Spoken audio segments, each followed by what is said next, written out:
Welcome back to Issues of Faith, talking about growing older. And we talked about how do you successfully grow older. Author of a new book, The Spirituality of Age. There you see it.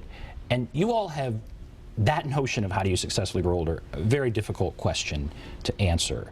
And is our culture, do we have a good understanding of this? And I know you've drawn upon different cultures, religions, all kinds of things to put this book together. But how do we get it right or get it wrong in our culture? Well, our culture's youth obsessed. And you can see it in the commercials. You can see it almost everywhere that even older people, you know, are getting facial, what do you call that, cosmetic surgery, and trying to stay young as possible. And other cultures think that's a tragedy, think that the whole point of life, believe it or not, is to get old and wise and to have the perspective of all those years behind you. So I think it's changing, though, and I think, again, I keep talking about the boomer generation because I went to UC Berkeley, so we'll just start with that. But there were many of us who were exposed to so many different eras and cultures and philosophies. And I remember being 20 and 30 years old and trying to figure out, how do I get rid of my ego? You know, how do I transcend materialism? How do I stop worrying so much about who I am and what other people's opinions are about me? And so we got involved in the consciousness movement. We began to meditate. We found great information in things like Buddhism and the Hindu tradition and the mystical traditions of Catholicism, which is my co-author, and my own Jewish mysticism. And what we discovered is something really astonishing, which is that at the core of all those beliefs was the thing that happens to us organically as we age. In other words, we're trying to practice getting rid of our egos, not identifying with who we used to be, being less materialistic, and all of a sudden, here we are getting older, and all of a sudden it's like, who am I now that I'm not who I used to be, and I don't have all the material goods, and you either become a victim of this life stage and feel victimized by it, or you take all that practice we've done all these years, or start practicing now, learning, well, why was it that Buddha, and why was it that Thomas Merton, and why was it that all of the Jewish mystics, why were these all people who valued things other than youth, other than money, other than identity?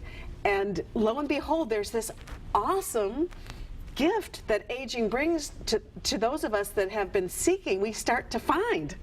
And so that is true. People dread it. Right. And they fight it. Right. And so you're saying when they do that, when they fight it, they don't recognize these opportunities, I guess. Right. They don't see these gifts or these opportunities. Well, you know, most Americans are in denial. I mean, that's the real thing. And so, I mean, there's specific difficult ramifications of denial, such as becoming alcoholics. There's a big drug problem, and then it looks like successful aging, but it isn't. Those people who are reinventing themselves and forcing themselves to be busy when what they really want to do is just sit down and relax and sit by the riverbank. You know, that is also an addiction, to feel that you're in your 70s. I had an 80-year-old who I love dearly from this community, well-respected, come to me not that long ago and ask for career counseling. You know, I wanted to say to her, just sit down in a beautiful spot in nature and enjoy. You deserve it. You've earned it. And then, once you have filled your spirit up, if you feel like you want to give back, you'll be giving back something unique and important, and it'll be coming out of such a better place. Absolutely. Yeah. And what about, so many people are scared of what happens next. I think that's another reason we fight aging. They're scared of dying. Right. And that becomes part of the discussion. Or maybe it's something we just don't discuss because we're too scared to talk about it. How do you deal with that fear, with that issue? Well, I will just say, this whole world of conscious aging, which is the world that this book and Bob and I have come from, is not for everybody. If you can stay in denial, and if you're happy in denial, by all means, do it as long as you can. And by denial, you mean stay busy, do whatever, stay super active? Yeah, I mean, you know, if you don't want to deal with questions of ultimate concern and you have a way of dealing with it in a way that makes you happy, go for it. Right, right. But what happens for most of us is something breaks the bubble. You know, either we ourselves get a serious illness, or we lose somebody, or something happens to us of a tragic nature, or we just become more aware of the fact that as hard as we've tried in our lives to make a difference, maybe some of what we have done, if you just look at politics, you know, look at the state of the world, it's easy to confront mortality and not want to ask yourself those ultimate questions. So, you know, if you can stay in denial, do. But once you are willing to ask those deeper questions, it does deepen your. It can either initiate your faith or deepen your faith if you let it. And I think there's a lot of people right now saying, "Gosh, you know, I need something. My old denial and my own ability to try and control my situation isn't working anymore, and I'm kind of desperate." So Bob and I are kind of like Pied Pipers. We're getting a whole lot of baby boomers, the more successful, the more desperate, saying, my old ways of trying to control my life aren't working anymore. Now what? And you know, one of the things we say to them is that for many people, they call it a leap of faith because it's not something you get to out of control or logic. And for Bob and myself, we each took leaps of faith because the alternative was unbearable. And happily, acting out of a leap of faith turns out to be a better way to be thinking for us about death, dying, loss. I wouldn't want to white-knuckle my way through life at this stage without faith. Let me just put it that way. So you're saying faith is a very important part in that stage. And yeah, I think there are studies. People who believe in something, who believe, are generally happier. You know, whether it's provably true or not, bottom line, they're happier. Yeah, well, I'm a pragmatist. I think it makes sense to me. Not only that, but in the aging field, it's absolutely astonishing. But people who have faith, if they maybe they go to a church or a synagogue or a mosque, but maybe they just have a sense of something larger than themselves in nature or in their own hearts. You know, a higher self or something, some affinity with the divine. Those people live longer, are healthier, need fewer depressive and other types of medications, respond better to treatment, and that is like clinically proven. And if people want to come to the spiritualityofage.com, we will have a link to some of these studies, and this is something that the medical profession is waking up to. You know, Bob Weber, my co-author, is a psychologist affiliated with Harvard, so he's doing a lot of stuff with Massachusetts General Hospital and the Harvard Medical Facility and people like that. So this is starting to get into the mainstream. One of the things, I think, you said something burst the bubble. Right. And there is some event, well, there always, I guess, is some event that is horribly tragic. Right. And some people, it's a loss of someone or just a very tragic event. Right. That can send people down a bad road. Yes. And so how do you prevent that? I mean, there's going to be just very difficult loss.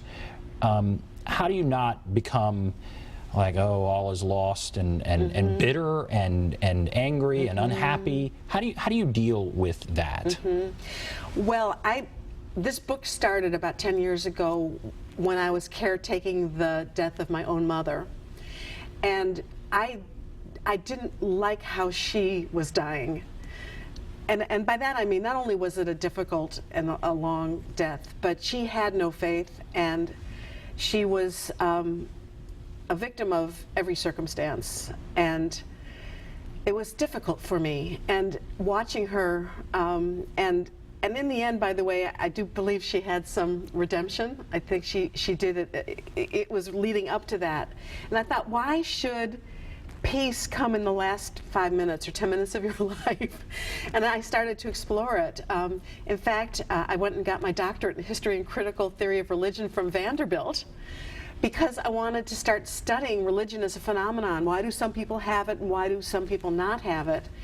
And it turns out that for most people are born into some sort of religious or at least philosophy of how the world operates. And then at some point, many of us rebel or get dumped out or whatever. And then there's this third phase of integration that you get to in life, and it happens out of all of the little things that happen to you. You start to build up a theory about life.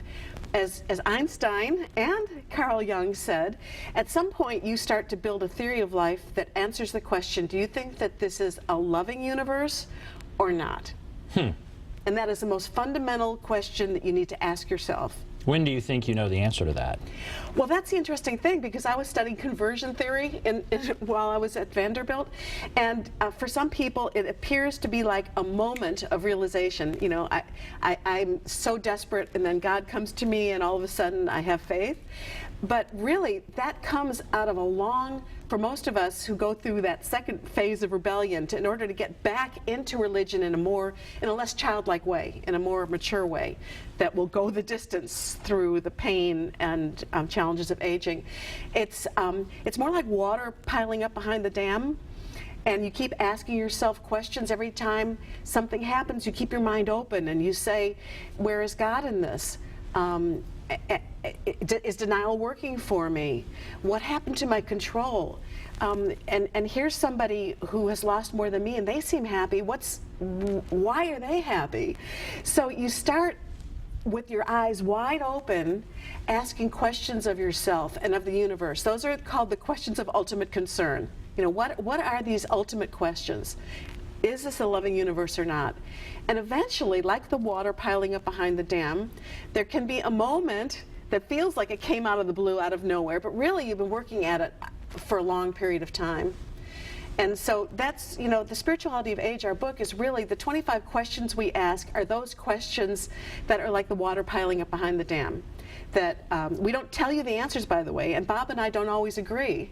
So they're questions like, you know, do I owe it to the world to continue to contribute even if it's hurting me? Or is it okay if I pull back and develop myself spiritually? Is that okay? It's those kinds of questions. And again, well, so in your opinion, or in the opinion of the two authors or whatever, is this a loving world or not? I mean, that's a pretty fascinating question to me. Yeah. And if it's just your personal, how do you come to that conclusion, one way or the other? Well, Bob and I met at a moment when both of us were having doubts. It was about 3 years ago, I guess, and we were both feeling the effects of aging, physical issues and losses.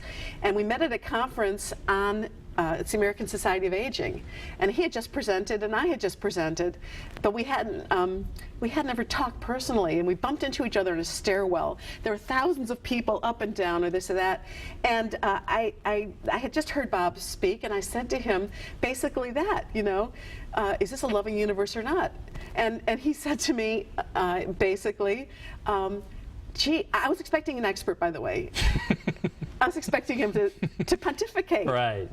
And instead, I said, this is my biggest question. I just really wish I had the answer. You know what he said to me? He said, me too. Me too. So it started a dialogue, not unlike what you and I are doing.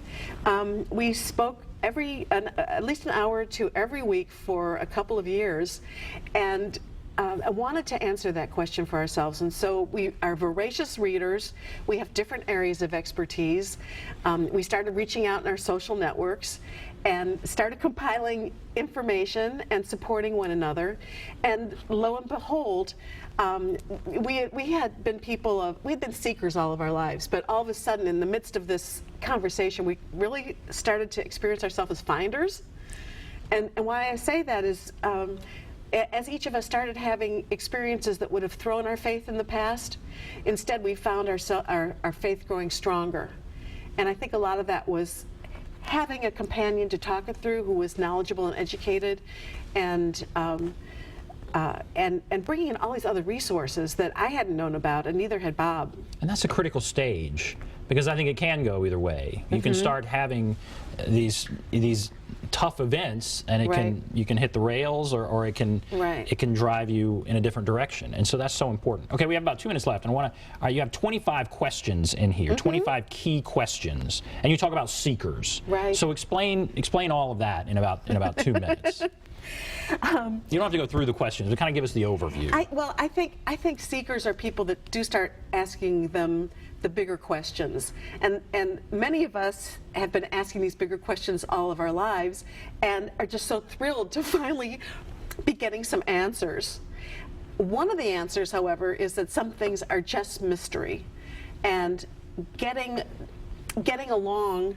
You asked earlier, what is successful aging? To embrace the mystery, to say, I didn't choose this pain, I didn't choose this life stage, I didn't choose this loss, but if I embrace it, if I let myself grieve the losses, and if I remain open to the possibilities, is it possible that aging itself can be a mystical experience?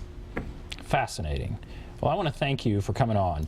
This now, how can you get this book, The Spirituality of Age? Is this all over? It is all over.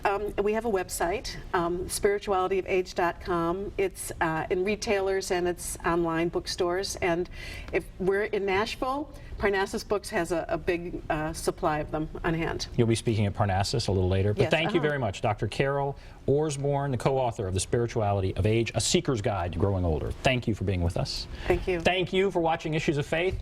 Have a great day, everybody.